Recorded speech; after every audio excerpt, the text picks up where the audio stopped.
পাক ভারত উপমহাদেশ। মার্কো তার অভিযান নিয়ে কয়েক মাস কাটিয়েছিলেন দক্ষিণ পাক ভারতের বন্দর থেকে বন্দরে ঘুরে।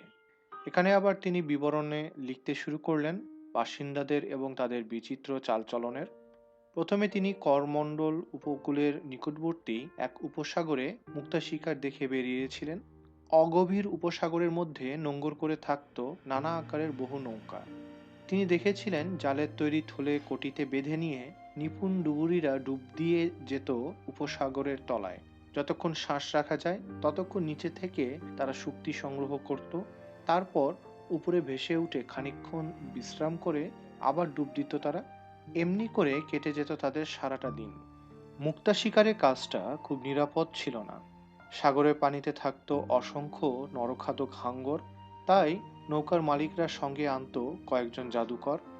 তারা নাকি জাদু করে বশ করতে পারতো হাঙ্গরগুলোকে। এখানকার লোক মনে করত এরা জাদু করে বশে আনতে পারে সব রকম পশু পাখিকে। হাঙ্গরগুলোকে এমন করে বশ করতো তারা যে সেগুলো আর আক্রমণ করতে পারতো না ডুবুরিদেরকে। রাতের বেলায় কেউ শক্তি চুরি করতে এলে যাতে হাঙ্গররা তাদেরকে তাড়া দিতে পারে, তাই দিনের শেষে জাদু তুলে নেওয়া হতো। এই কাজের জন্য জাদুকর পেত সারাদিনের কুড়িয়ে পাওয়া মুক্তোর দামের 20 ভাগের 1 ভাগ। এই অঞ্চলের রাজার ভাগ ছিল মুক্তার দর্শ মাংস। সবচাইতে ভালো যে সব মুক্তা পাওয়া যেত তা বিক্রির সময় সবার আগে দেখাতে হতো রাজাকে। তিনি বেশ ভালো দামে তা কিনে নিতেন।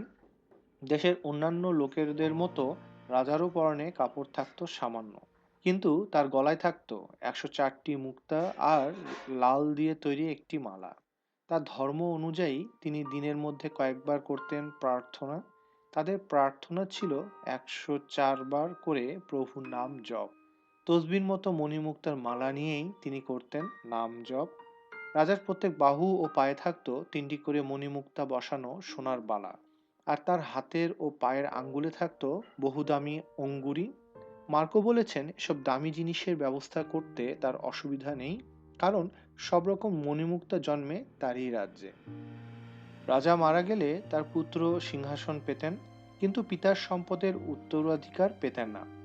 আশা করা হতো যে তিনিও তার পিতার মতোই সম্পদ সংগ্রহ করে নেবেন।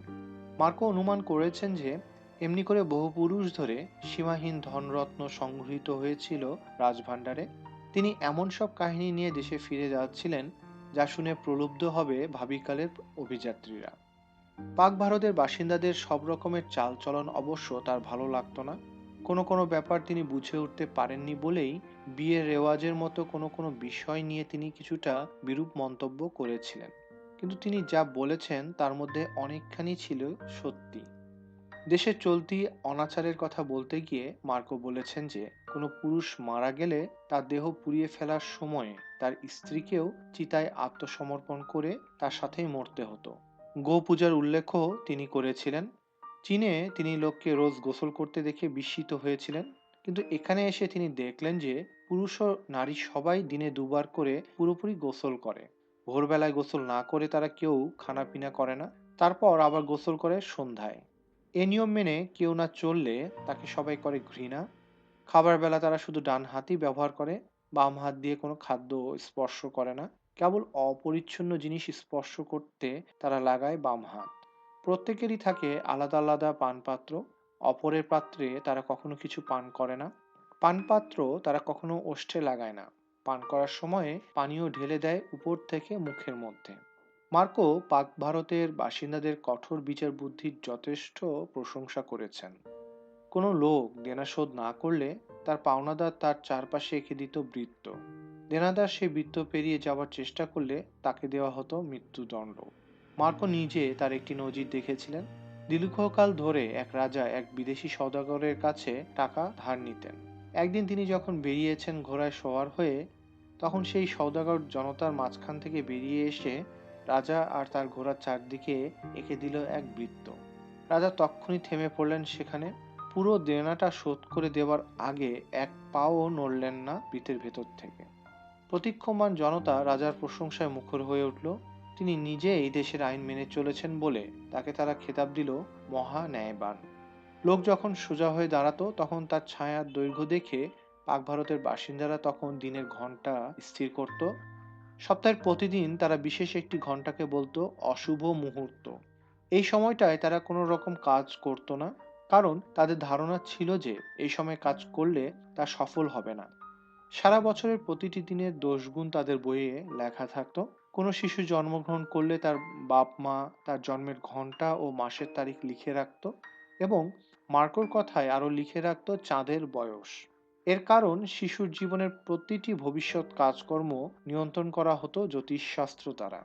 পাক ভারতীয় ব্যবসায়ীদের চরিত্র সম্পর্কে বলতে গিয়ে মার্কো বলেছেন যে তিনি তাদের চরিত্রকে আশানুরূপ সর্বোত্তম ও সর্বাধিক সম্মানজনক মনে করতেন। এমনকি একটা মিথ্যা কথার উপর তাদের জীবন নির্ভর করলেও তারা কখনো মিথ্যা বলতো না। চুরিকে তারা ঘৃণা করত। দেশের রেওয়াজ না জেনে কোনো বিদেশি ব্যবসায়ী পাক ভারতীয় ব্যবসায়ীকে তার পক্ষে তার ব্যবসায়ের দিকে নজর রাখতে অনুরোধ করলে সে নিশ্চিত হতে পারত যে তার কাজ ভালোভাবে সততার সাথে সম্পন্ন হবে। পাক ভারতীয় ব্যবসায়ী তার এ উপকার করে কোনো মজুরি গ্রহণ করত না।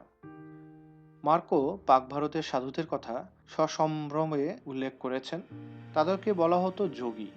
মার্কো বলেছেন তারা কোনো জীবের জীবন নাশ করে না, এমনকি মশা মাছি অথবা উকুনেরও না, কারণ তাদের বিশ্বাস তাদের আত্মা আছে এবং কোনো জানোয়ারের গোশত খাওয়াকে তারা মনে করেন মহাপাপ। এমনকি শাকসবজি অথবা গাছের মূলও শুকিয়ে না গেলে তারা খান না, কারণ তাদের ধারণা এদেরও আছে আত্মা। তারা চামচ অথবা বাসন ব্যবহার করেন না, বরং খাদ্য ছড়িয়ে নেন পাতার উপর। যদিও তারা নিদ্রা যান মুক্ত জমিনের উপরে, তবু স্বাস্থ্য ও উদ্যম সহ তারা বেঁচে থাকেন দীর্ঘকাল। কেউ কেউ বেঁচে থাকেন 150 বছর পর্যন্ত। পাক ভারতীয় লোকদের পান সুপারি চিবিয়ে লাল রঙের পিক ফেলাটা মার্কোর কাছে বিরক্তিকর লেগেছিল, কিন্তু তিনি শুনেছিলেন যে এটা স্বাস্থ্যের জন্য ভালো। পাক ভারতের বিপুল সম্পদ কেবল মণিমুক্ততেই সীমাবদ্ধ ছিল না। আরও ছিল মূল্যবান গরম মশলা, বহু জানোয়ারের চামড়া, দুনিয়ার সেরা তুলা। তাছাড়া আরও ছিল বহু সুন্দর করে তৈরি পণ্য, যেমন লাল নীল চামড়া দিয়ে তৈরি সোনা রূপার সুতায় সেলাই করা অতি মোলায়েম ছোট ছোট বিছানার আবরণ, সোনার মিহিন তার দিয়ে পশু পাখির ছবি তোলা কুশল, এবং অতি সূক্ষ্ম সূচি শিল্প।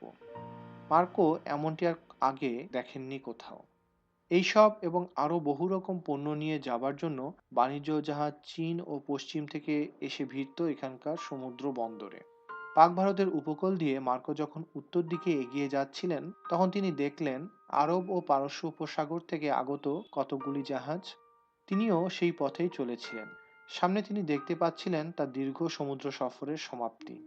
মার্কো পাক ভারতের দক্ষিণ ভাগ ঘুরে কুমারিকা অন্তরীপে এসে লিখলেন যে সুমাত্রায় তিনি যা দেখতে পাননি, এখানে তিনি উত্তর নক্ষত্রপুঞ্জের সেই অংশটি দেখেছেন। দিগন্ত থেকে তা কতটা উঁচুতে মনে হয় তা তিনি লক্ষ্য করতে চেষ্টা করেছিলেন। উপকূল থেকে আরো খানিকটা উপরে গিয়ে তিনি লিখলেন দিগন্ত রেখা থেকে প্রায় 2 বাউ মানে 12 ফুট উপরে দেখা যায় ধ্রুবতারা। আবার খানিকক্ষণ পরে তিনি লিখলেন এখান থেকে ধ্রুবতারা দেখা যায় আরো উপরে,